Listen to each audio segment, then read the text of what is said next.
कोई कल्पना भी नहीं कर सकता कि वृंदावन के अलावा कहीं और भी निधिवन हो सकता है, परंतु है जोधपुर के एक घर में। मैं आज आपको बताता हूं कहां है वो घर और किसका है वो घर। हरे कृष्ण दोस्तों, मैं हूं अनुज शर्मा। आज जो अनुभव आपको बताने जा रहा हूं, ये अनुभव जब मैंने पढ़ा तो मेरा दिमाग हिल गया। मैं बार बार देखता रहा, बार बार पढ़ता रहा, मेरे रोंगटे खड़े हो गए। जोधपुर में रहती हैं डॉक्टर लीला दीवान, भगवान की अनन्य भक्त, ठाकुर जी की अनन्य भक्त।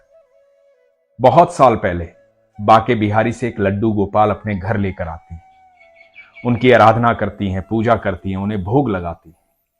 भोग भी लगाती हैं मां शबरी के जैसे मां शबरी ने अपने बेर राम जी को खिलाए थे, वही लीला जी जो खाती हैं वही अपने ठाकुर को खिलाती हैं।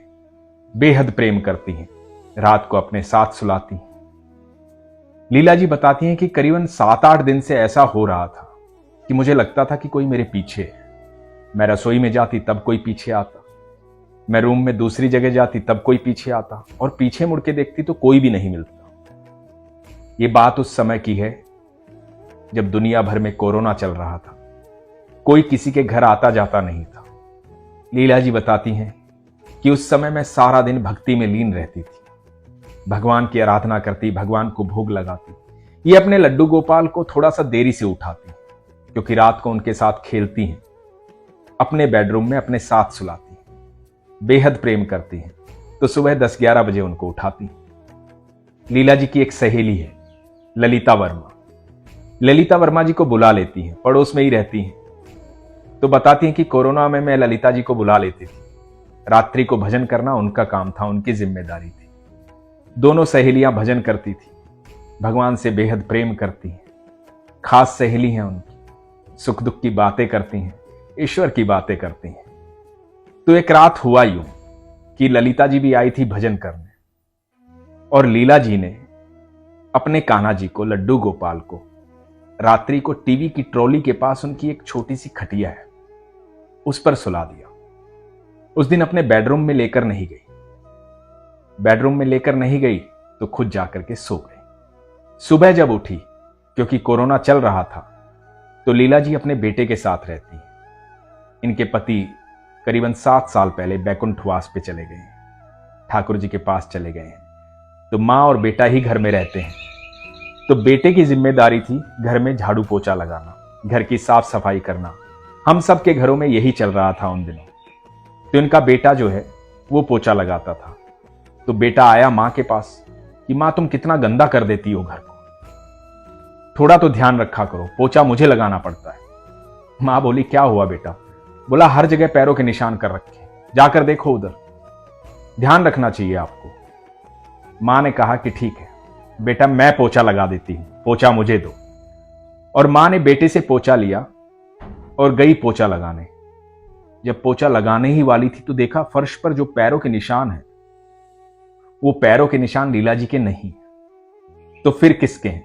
गौर से देखा, ये तो 6-7 साल के बच्चे के पैरों के निशान। लीला जी हैरान हो गई, देखने लगी, और पैरों के निशान कोई साधारण नहीं है, चंदन और मिट्टी से लिप्त पैरों के निशान है, भगवान की खुशबू वाले पैरों के निशान है, ईश्वर के पैरों के निशान है। जो ठाकुर जी का अनन्य भक्त होता है उसे पता होता है कि मेरे ठाकुर मेरे आसपास रहते हैं, कभी भी मुझसे मिलने आ सकते हैं। कोई भी मूर्ति की पूजा नहीं करता, जब प्रेम करता है तो उस मूर्ति को जीवंत मानता है। और यह सच है, मूर्तियां नहीं होती, सिर्फ ठाकुर होते हैं। लीला जी हैरान हो गई, स्तब्ध हो गई, खुश हो गई, प्रसन्न हो गई, हर्षोल्लासित हो गई। अब अपनी इस खुशी को अपनी सहेली को बताना चाहती थी। सहेली को फोन किया, ललिता जी को बोला कि जल्दी घर आओ, ठाकुर जी आए हैं, जल्दी घर आओ। इधर ललिता जी आई, और कमाल की बात तो तब हुई जब पैरों के निशान का पीछा किया। पैरों के निशान जो हैं लीला जी के बेडरूम से लेकर उस टीवी की ट्रॉली तक आ रहे थे जहां लड्डू गोपाल रखे हुए थे। लड्डू गोपाल भी लीला जी के बिना सोना नहीं चाहते थे। इसलिए रात्रि को वहीं सोए और सुबह उठकर आ गए और बता दिया कि मुझे अकेले मत सुलाना, मैं यहीं हूं, सुबह उठकर आया हूं। आज भी वो पैरों के निशान लीला जी के घर में है, जोधपुर में, उनके घर पर। लीला जी बताती हैं कि कुछ समय बीता, मुझे राधा रानी को घर लेकर आना था। राधा रानी को घर लेके आई बसंत पंचमी के दिन। जब राधा रानी घर आई तो दोनों का विवाह करवाया। विवाह भी बड़ी शान और शौकत से करवाया। मोहल्ले के 40-50 लोगों को बुलवाया, भोजन करवाया, बकायदा फेरे करवाए। जैसा विवाह होता है वैसा ही विवाह करवाया। विवाह उपरांत लीला जी ने राधा रानी और कान्हा जी को एक कमरे में उनका बिस्तर सजा करके, वहां पर भोग रख करके, लड्डू, जल और पान का बीड़ा, लीला जी ने राधा रानी और कान्हा जी को उस रूम में अकेले छोड़ दिया और खुद अपने बेडरूम में जाकर के सो गई। जब सुबह उठती हैं तो देखती है कि पान का बीड़ा जो है 2 टुकड़ों में हो गया है, उसे चबा रखा है ना निधिवन वाली बात, है ना आस्था और विश्वास वाली बात। जब मैंने ये पढ़ा तो मेरा दिमाग हिल गया। मैं तो विश्वास करता हूं कि ईश्वर आज भी हैं और सबके पास हैं और सबके साथ हैं। जैसी आपकी आस्था और जैसा आपका भाव होता है, ईश्वर वैसे आपको अपनी उपस्थिति महसूस करवाते हैं। ईश्वर आपके पास रहते हैं, हर पल साथ रहते हैं। लीला जी बताती हैं जब उनका भोजन करने का मन होता है तो भोजन करने से पहले भोजन की खुशबू आ जाती है। जब उनको हलवा खाना होता है तो मुझे हलवे की खुशबू पहले ही आ जाती है, तो उस दिन हलवे का भोग लगता है।